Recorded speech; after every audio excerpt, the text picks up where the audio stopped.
Alléluia. Êtes-vous prêts pour la parole ce matin? Amen, amen, amen. Gloire à Dieu. Vous avez votre Bible, ou un appareil, ou quelque chose. Prions ce matin, juste pour ouvrir les cœurs, de recevoir qu'est-ce que Dieu veut dire. Parce que c'est pas important qu'est-ce que je dis, mais qu'est-ce que le Saint-Esprit dit à propos des choses que je dis. Qu'est-ce qu'il dit dans l'intérieur de vous. C'est pourquoi c'est bon de regarder les versets de la Bible, dans notre propre Bible.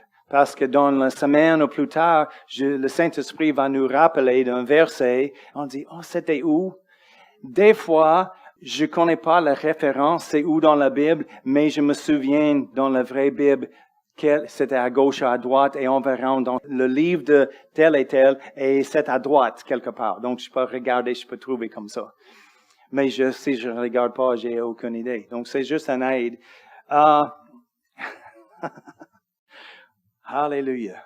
Je suis que je suis. D'accord? Des fois, je veux être une autre chose. Mais, je suis moi. D'accord? Alléluia, on va prier. C'est pourquoi on va prier. Alléluia. Père éternel, merci pour ta parole. Merci pour le grand et précieux Saint-Esprit qui demeure en nous. Remplis ma bouche ce matin pour donner la révélation du ciel. Merci pour la révélation, pour le révélateur, le Saint-Esprit, notre enseignant et notre guide qui demeure dans l'intérieur. Ouvre ta parole à nous, Seigneur, de comprendre plus et de coopérer plus avec ton esprit dans ces derniers jours. C'est tellement important. Seigneur, on ouvre nos cœurs de recevoir de toi. Sois glorifié dans ta parole, dans le nom de Jésus. Amen. Tournez avec moi à l'Évangile de Jean. L'Évangile de Jean, on va regarder les choses au sujet du Saint-Esprit ce matin. Et c'est un sujet qui était rarement touché dans mon église traditionnelle où j'ai grandi. Donc, j'ai grandi avec beaucoup de questions. Et Dieu est fidèle quand nous avons les questions, même si on a les questions dures. Dieu est fidèle de répondre à nos questions. Peut-être c'est pas demain, mais il va répondre à nos questions, à nos cœurs. Qu'est-ce qu'on demande dans nos cœurs? Des fois, on veut la réponse tout de suite. Mais des fois, nous ne sommes pas prêts pour la réponse. Il a besoin de former une fondation en nous pour comprendre. Si on donne la réponse à un enfant, quelque chose de compliqué, il entend les mots et il dit OK, mais ils ne comprennent pas vraiment la façon de mettre en pratique parce que c'est trop, il n'est pas là, pas encore. Okay? Mais des fois, c'est nous. On manque la fondation ou une pièce de casse-tête pour arriver ici. On a besoin de ça en premier. Après, on reçoit cela, on peut avancer à la prochaine chose. OK? Simplement, pour dire, OK. Jean, chapitre 16, Jésus parle ici. On va commencer verset 5. Maintenant, je m'en vais, Jésus dit, vers celui qui m'a envoyé, et aucun de vous ne me demande où vas-tu? Mais parce que je vous ai dit ces choses, la tristesse a rempli votre cœur.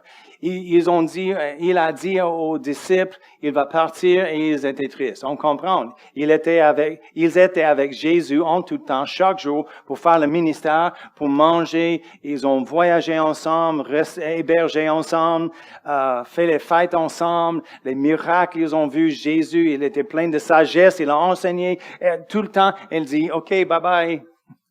Et ils étaient tristes, on comprend. Cependant, je vous dis la vérité, il vous est avantageux que je m'en aille, car si je ne m'en vais pas, le consolateur ne viendra pas vers vous, mais si je m'en vais, je vous l'enverrai. Il a dit aux disciples, parce que combien de temps, même moi comme jeune chrétien, j'ai pensé, j'aurais pu marcher avec Jésus, dans ce jour avec Jésus, d'être là juste pour voir le visage de Jésus, de parler avec lui des choses. Et Jésus a dit, c'est avantageux que je pars. Hein? Parce qu'il va demander Dieu pour donner un autre consolateur. On continue verset 8. Et quand il sera venu, il convaincra le monde en ce qui concerne le péché, la justice et le jugement, en ce qui concerne le péché parce qu'ils ne croient pas en moi. La justice et le compte. Remarque, on va juste faire une pause ici, juste pour faire encore, parce qu'on a parlé récemment, j'ai prêché il y a quelques semaines maintenant, il y a des mois peut-être, à propos de la repentance et le salut et les choses. Je vais faire juste une petite correction. J'entends souvent au Québec.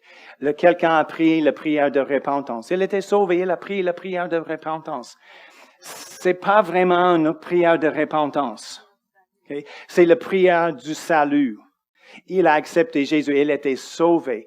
Est-ce que c'est nécessaire de repentir? Attachez la ceinture, ok? Non. Mais, on peut demander pardon. Oui, mais qu'est-ce que la Bible dit? Tu peux chercher sur le site web le prédication pour cela. On a regardé plusieurs versets pour regarder. Mais qu'est-ce qu'il dit? Le gardien de la prison, le tremblement de terre était là et il a commencé de faire un suicide. Et Paul a dit, non, nous sommes tous ici. Et il a dit, qu'est-ce que j'ai besoin d'être sauvé? Et Paul a dit, repentez-vous. Non. Et qu'est-ce qu'il a dit? Croire sur le Seigneur Jésus. Et tu seras sauvé, toi et ta famille. Un autre, Jésus lui-même, sur la croix, rappelez les deux gars à chaque côté. Et un se moquait de Jésus, dit, hey, si tu es vrai, sauve toi-même et nous aussi. Et l'autre dit, hey, as-tu aucune crainte de Dieu? Évidemment, il a cru l'homme au milieu, Jésus, il est un homme de Dieu, il y a quelque chose de Dieu qui se passe. Il a dit, on a mérité d'être ici, il n'a fait rien. Et il a dit, Jésus, je repens de tous mes péchés. Non, il n'a dit pas ça. Qu'est-ce qu'il dit? Il dit, souviens-toi de moi quand tu entres dans ton royaume. Et Jésus dit, aujourd'hui, je te dis, tu seras là avec moi. Et attends, où est la doctrine? Il n'a accepté par Jésus, il n'a pas repenti, il n'a pas prié, il n'a pas confessé ses péchés, il n'a pas pris le repas du Seigneur, il n'était pas baptisé, et Jésus a dit, tu seras là. Hein? Pourquoi? Parce que il a donné la connaissance ou la recognition à Jésus. Il était de Dieu et il a reconnu, il a un royaume, un Seigneur. Et pour Jésus, c'est assez. Et j'ai commencé de faire une étude parce qu'il y a cette question, c'est pas la prédication aujourd'hui, mais et j'ai commencé à regarder toutes les places, il dit de repentir, parce que la Bible dit on a besoin de repentir. Mais j'ai remarqué, c'est pour le peuple de Dieu.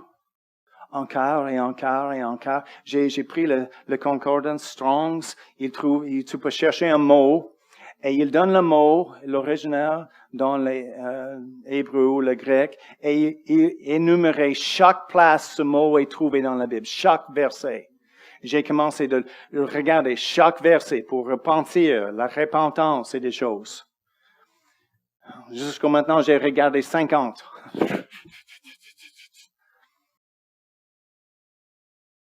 Et c'était presque toujours pour le peuple de Dieu de repentir. J'ai pensé ça, mais j'étais pas à 100% pour prêcher ça, mais j'ai trouvé, c'est pour le peuple de Dieu. Dans l'Ancien Testament, est-ce que quel verset demande les Philistins de repentir?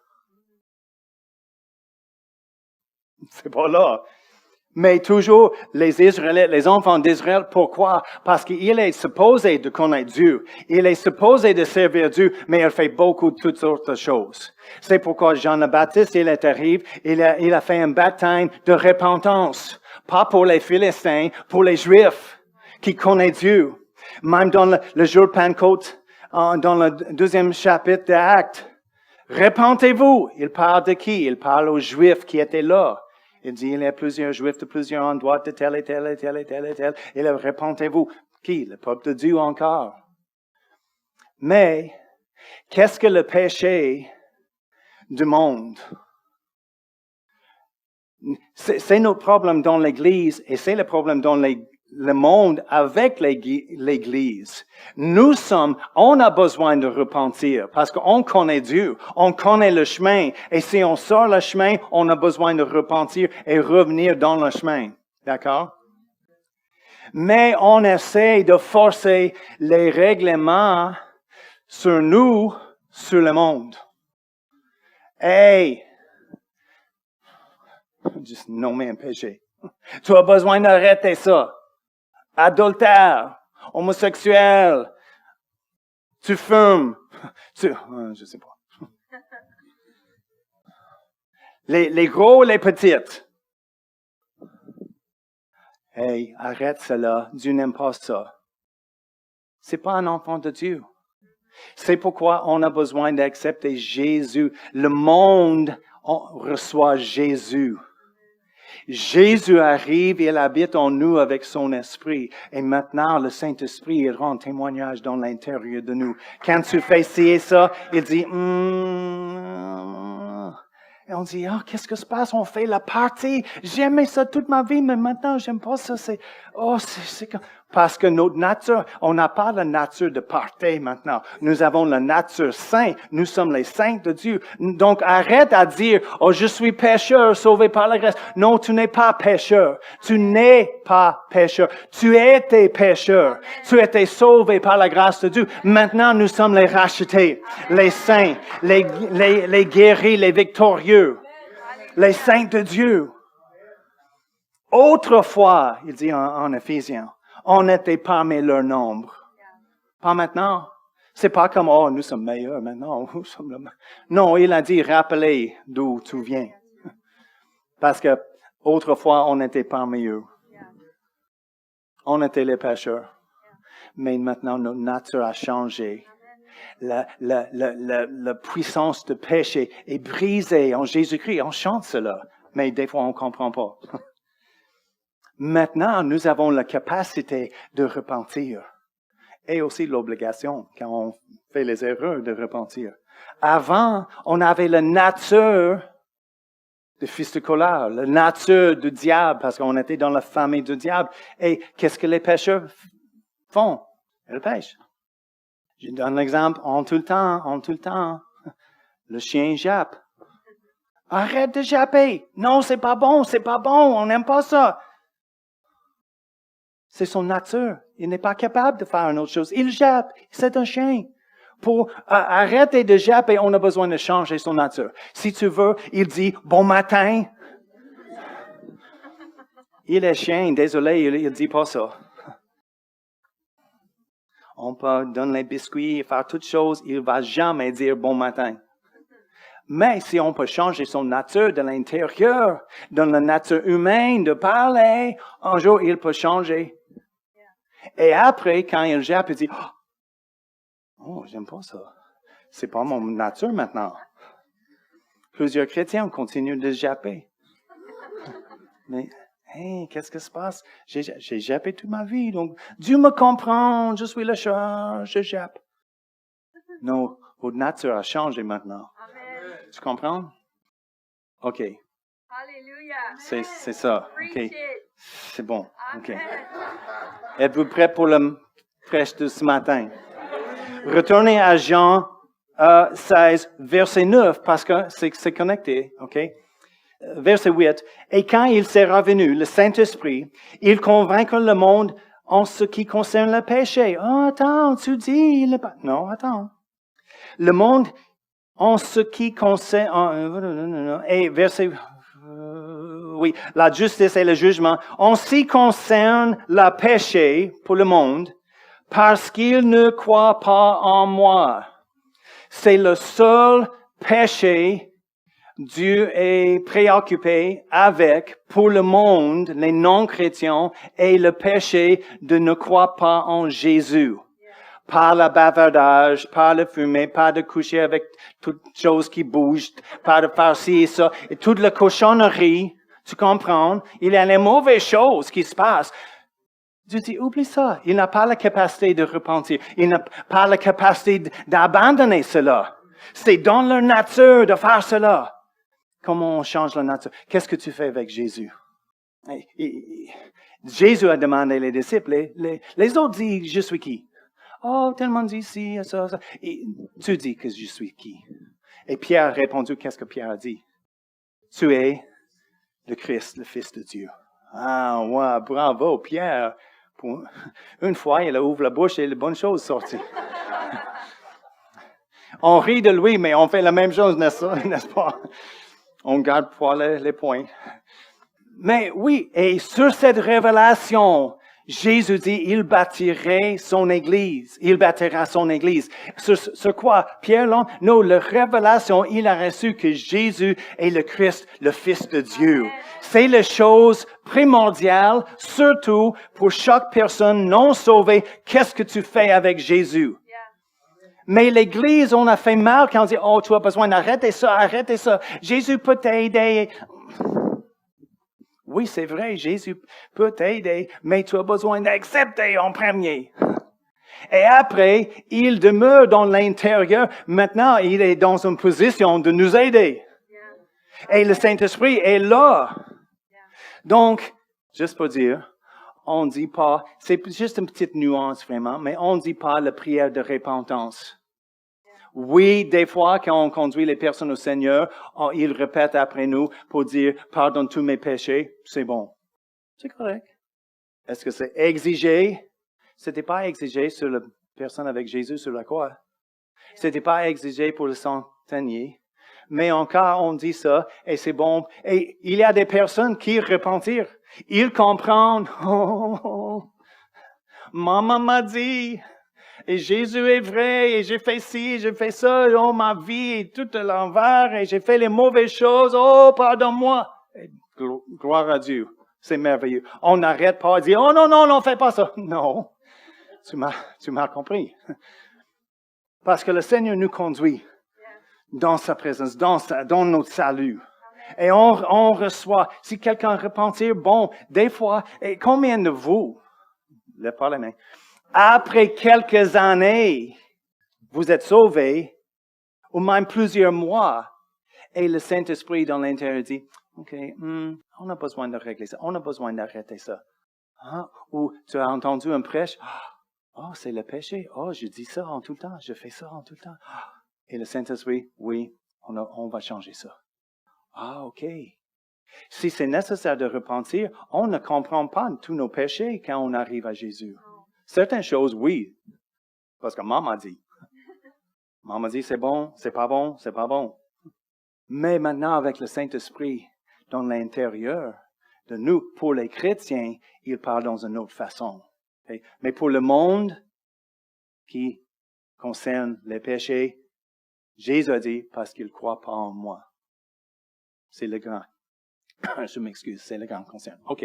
Bon, donc le Saint-Esprit vient. 1 Corinthiens 6, parce qu'on parle au sujet du Saint-Esprit. OK, mais c'est déjà bon, n'est-ce pas? 1 Corinthiens 6, verset 19 et 20. Ne savez-vous pas que votre corps est le temple du Saint-Esprit qui est en vous, que vous avez reçu de Dieu et que vous ne vous appartenez point à vous-même? Nous ne sommes pas nous-mêmes maintenant. Car vous avez été rachetés à un grand prix. Donc le Saint-Esprit, notre corps physique, est le temple du Saint-Esprit. Il arrive, il va où? En nous. Il habite en nous. Et c'est quelque chose qu'on a besoin de comprendre. Nous sommes esprits, créés dans l'image de Dieu. Dieu n'est pas intellect. Dieu n'est pas un corps. Il est esprit. Et nous sommes esprits, créés dans son image. Nous sommes esprits. On possède une âme.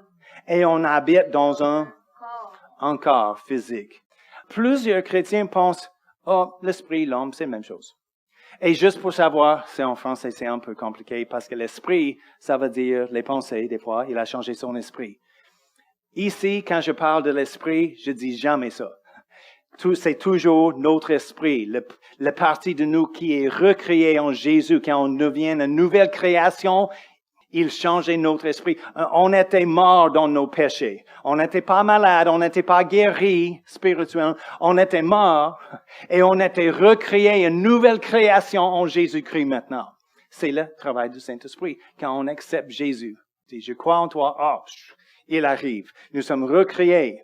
Toutes choses sont nouvelles, toutes choses spirituelles sont nouvelles. Mon corps ne change pas. Est-ce que c'est vrai?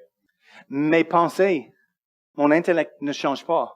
C'est pourquoi Paul a donné chaque croyant la responsabilité. Il dit, bravo, vous chrétiens.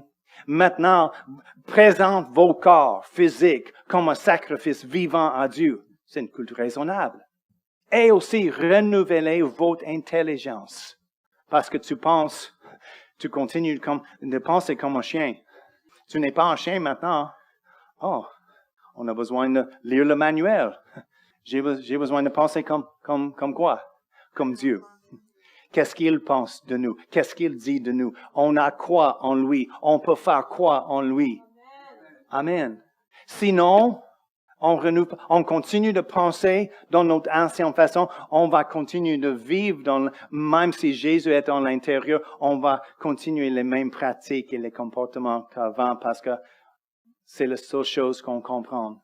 C'est la seule chose pour notre corps. La Bible dit notre chair a les désirs, les passions. Et les chiens, ils ont les désirs, les passions. Vous pouvez juste imaginer ça, ils n'ont pas plus. Mais pour changer cela, on a besoin de renouveler l'intellect. Avant, le chair était en contrôle. Maintenant, en Jésus-Christ, qui est supposé d'être en contrôle? Notre esprit. Je vais juste donner deux versets qui parlent de ça. C'est 1 Thessaloniciens 5. Si vous voulez juste marquer cela pour l'esprit, l'âme et corps. 1 Thessaloniciens 5, verset 23. Il dit que le Dieu de paix vous sanctifie lui-même tout entier, et que tout votre être, l'esprit, l'âme et le corps, soit conservé. Et tout ton être, c'est quoi ton être?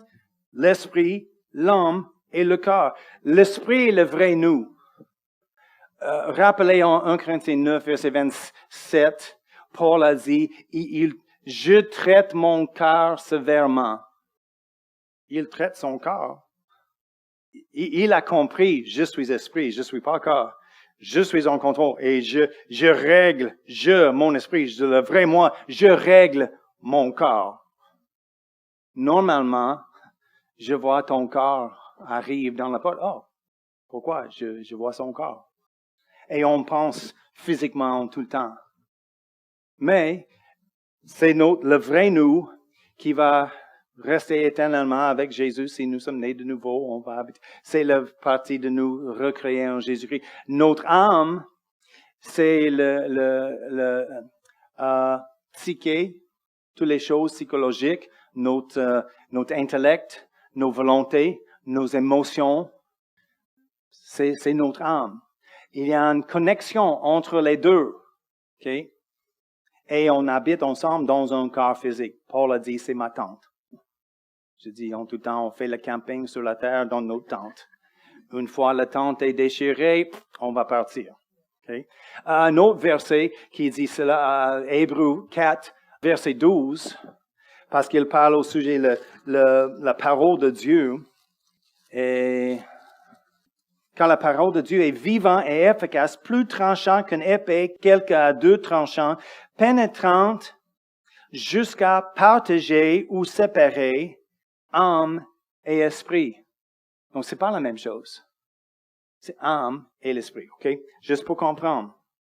Et souvent, dans notre immaturité, on lutte avec Dieu de parler avec nous. Avez-vous fait ça? Parle avec moi, dis quelque chose. On va entendre de Dieu. Et on lutte. Pourquoi tu parles pas? Mais le problème n'est pas sur le transmetteur, c'est dans la réception.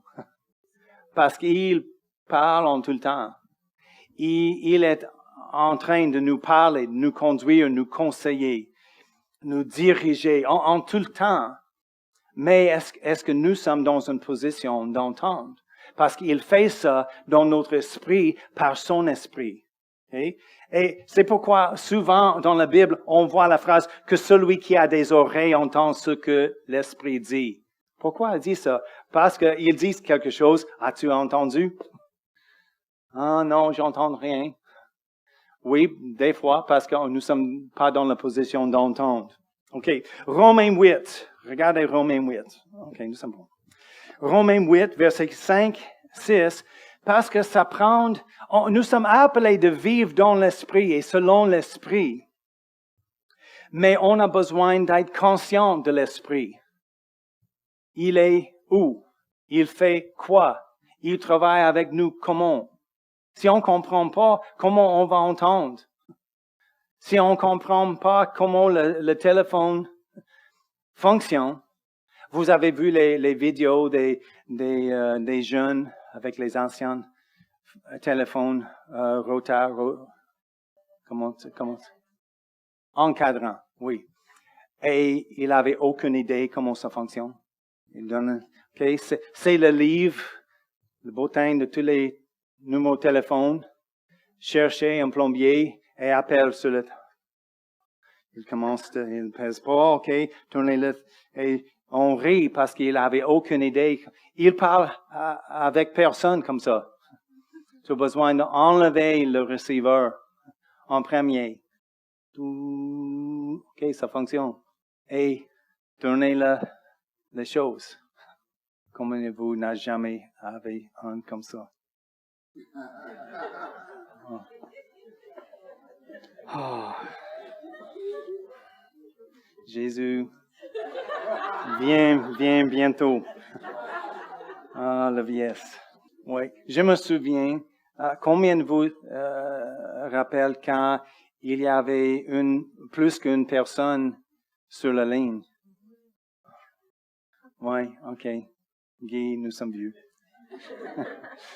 Oui, et tu as besoin de me faire un appel, tu arrives, quelqu'un parle, quelqu'un s'est occupé, tu as besoin d'attendre. Après quelques minutes, tu cherches, non, toujours parle. J'ai fait ça avec ma mère, quand j'ai appelé ma mère, elle était dans la campagne, elle avait toujours, quand j'étais à l'université, elle a toujours, c'était une des dernières places qui avait une ligne de partie, on dit, parce que plusieurs personnes. Et on parle, quelqu'un, parce que tu peux entendre le clic, quelqu'un, quelques minutes. Ma mère dit, évidemment, quelqu'un veut utiliser le téléphone, donc on va terminer nos conversations. On dit, OK, bye bye. En tout cas. Mais c'est les chrétiens, on n'avait aucune idée. Le Saint-Esprit, où il fonctionne, comment ça fonctionne. On pèse les boutons, mais il n'y a pas les boutons pour peser. Et le Saint-Esprit est dans l'intérieur. Allô, tu m'entends? Check, 1, 2, allô. On dit, pourquoi tu parles pas?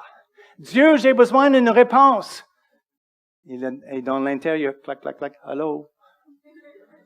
Mais on a besoin de comprendre comment ça fonctionne, n'est-ce pas?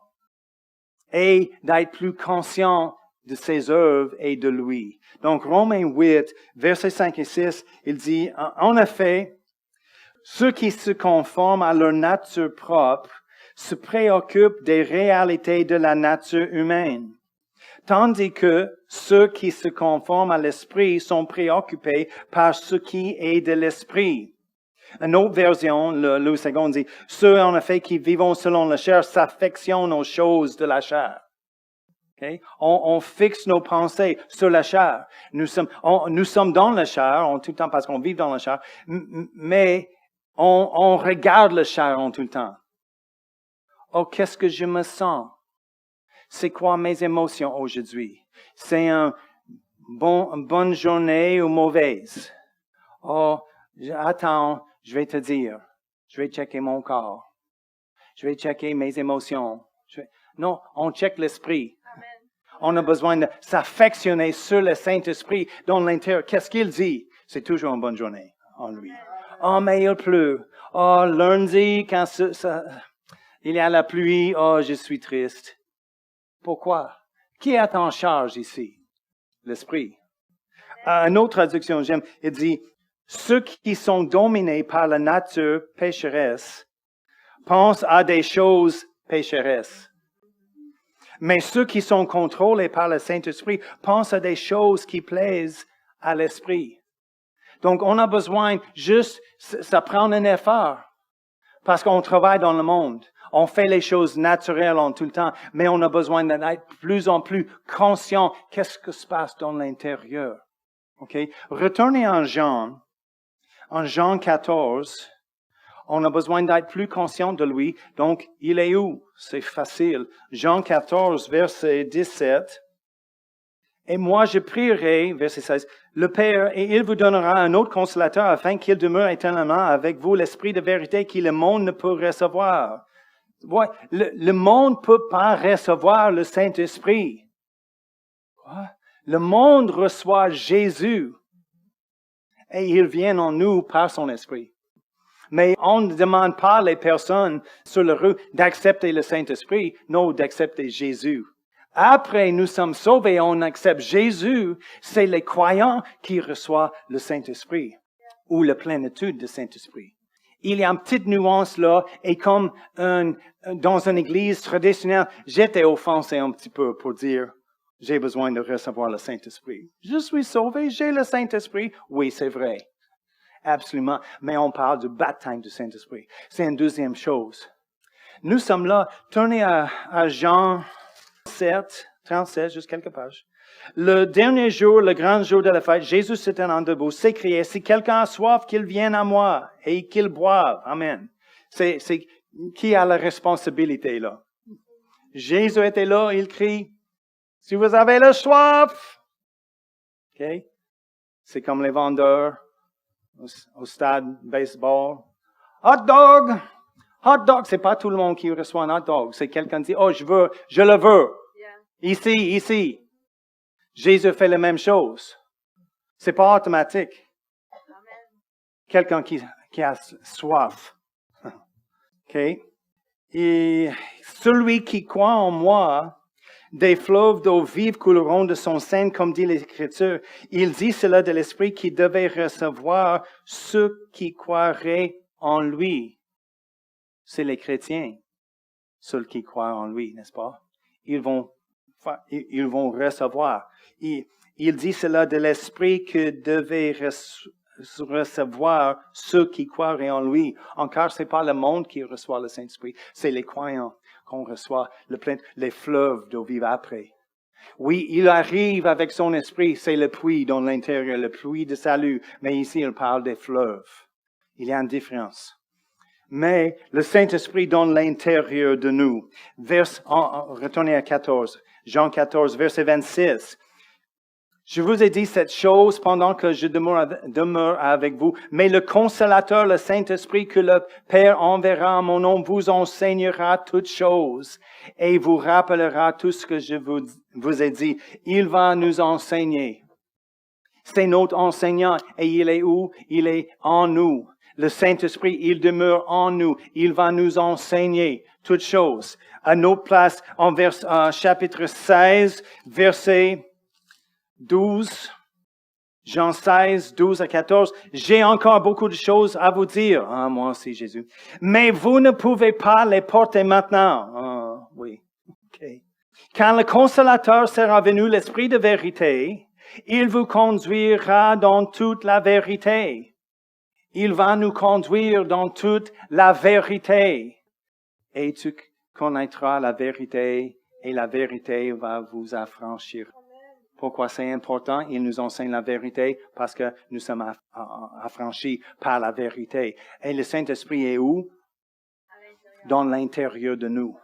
Quand il dit, c'est la dernière chose qu'on va regarder aujourd'hui, en verset, je pense que c'est là en verset 12, chapitre 16, verset 12. Non, c'est pas il dit la même chose, mais je veux regarder le 14. Chapitre 14, verset 16. Et moi, je prierai le Père et il vous donnera un autre consolateur. Un autre consolateur. Il y a deux façons tu peux donner un autre. Si je dis, Sephora m'a donné un manteau bleu, c'est bleu. Noir. noir, bleu, même chose.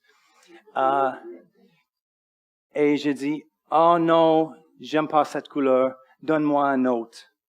Qu'est-ce que je veux dire? Donne une autre sorte, une autre couleur, pas la même chose. Ou elle peut me donner et c'est déchiré dans la porte ou quelque chose. Et j'ai dit, oh, c'est déchiré, donne-moi un autre. Donne-moi un autre dans le sens, la même chose. Et le mot dans le grec est allos ici.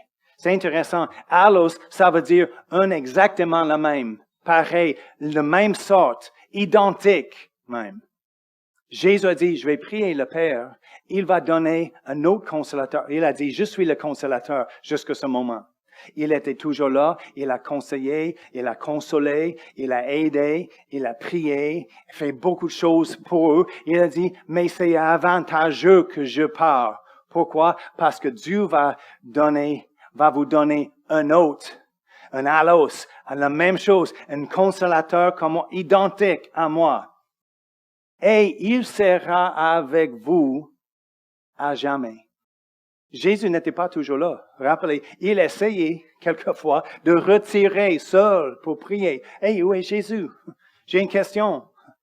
Ça arrive jamais. C'est pourquoi c'est plus avantageux pour nous d'avoir le Saint-Esprit, parce qu'il est toujours là, toujours alerte, toujours prêt. Il a dit un autre consolateur. Consolateur, le mot consolateur, c'est pas simplement un consolateur. C'est un mot avec plusieurs, c'est de deux mots, para et kaleo. Para, dans le grec, c'est à côté, ou avec, ensemble. Kaleo, c'est d'appeler, un appel. Nous avons un appel. Le Saint-Esprit, Dieu a appelé le Saint-Esprit. Le Saint-Esprit, il a un appel. J'ai un appel comme pasteur et apôtre. On ne parle pas souvent de ça, mais nous avons un ministère apostolique aussi. Mais c'est notre appel. Le Saint-Esprit, il a un appel. Il est appelé d'être à côté, avec, ensemble, nous. C'est son job. Malgré où on ira, il est obligé d'être là avec nous. Bon ou mal, il arrive. N'importe quelle chose on fait, il est obligé d'être là avec nous. Pourquoi? Il est le consolateur. Celui qui est appelé à côté de nous. C'est une signification septuplée. Okay? Cette chose. Consolateur, conseiller, comme un coach, pour nous coacher. Comment je vais faire cela? Nous avons la sagesse du Saint-Esprit dans l'intérieur. Il est là, à côté de nous, pour nous entraîner. Comment faire cela? Un assistant, juste pour assister. J'ai besoin d'aide. Il est là pour assister. Pas pour le faire, mais pour aider, pour nous aider à faire. Quatrième chose, intercesseur. On voit en Romains 8, il nous aide en intercession de faire un pont dans la brèche. Avec lui, avec son aide, il est là pour faire cela. Avocat. Dieu a dit à Ésaïe, réveille ma mémoire, plaidons ensemble. Dieu nous dit ça. Plaidons ensemble. Réveille ma mémoire à mes promesses. C'est pourquoi on déclare la promesse de Dieu. Oh, parce qu'il a oublié? Non. Pour nous dire, tu l'as dit, je suis en accord. J'ai une attente que tu es fidèle à ta parole. Je dis, oui, ok. Plaidons ensemble. Le Saint-Esprit nous aide à faire cela. Avocat. Fortifiant. Un chrétien dit, quand on prie en autre langue, la personne qui prie en autre langue, il s'édifie lui-même. Fortifiant. Oh, je suis fatigué, je suis épuisé. Le Saint-Esprit, celui qui est appelé de Dieu d'être toujours là, toujours avec nous, à côté de nous, dans l'intérieur de nous. Il est là pour nous fortifier. Et la dernière chose, celui à côté est prêt pour aider. Il est vraiment comme une prise électrique. Toujours là, toujours prêt. Il y a sur le mur là, je pense que c'est en arrière d'une des choses. Il n'y a rien branché. Aucun bénéfice. On ne reçoit rien. Ici, on a un déshumidificateur. C'est branché. On reçoit le bénéfice de ça parce que nous sommes branchés dans la puissance. Vous avez une puissance. Vous avez un avocat, intercesseur, quelqu'un qui te fortifie. Oh, mais je suis fait. Branche en lui, faire une demande de celui. L'autre chose, le dernier verset, c'est 1 Jean 4:4 qui dit, celui qui est plus grand demeure en nous. Il est où? En nous. Celui qui est plus grand. Celui qui est plus grand que celui qui est dans le monde. Il est plus grand en nous. Le Saint-Esprit, il est plus grand en nous. Pour nous aider. Pour donner le conseil. Vous avez aucune idée? Arrête à dire, oh, qu'est-ce qu'on verra? J'ai aucune idée. Je comprends pas. Arrête à dire cela et appelle celui. Saint-Esprit, qu'est-ce qu'on fait? Oh, j'ai toute la sagesse au nom de Jésus, selon le conseiller qui habite en moi. Merci Seigneur, tu m'as donné un conseiller, un avocat pour m'aider, quelqu'un qui est prêt pour aider. Il est plus sage et a plus d'informations que Google. Et Siri, ou Alexa. Saint-Esprit, comment je fais ci et ça? On va faire ci et ça, comme ça. Dans l'intérieur. C'est pourquoi plusieurs chrétiens, on regarde à l'extérieur. Oh, où est mon aide? Mon aide! On rit. Il y a un chant, plusieurs chants, vraiment, à cause d'un verset. C'est biblique.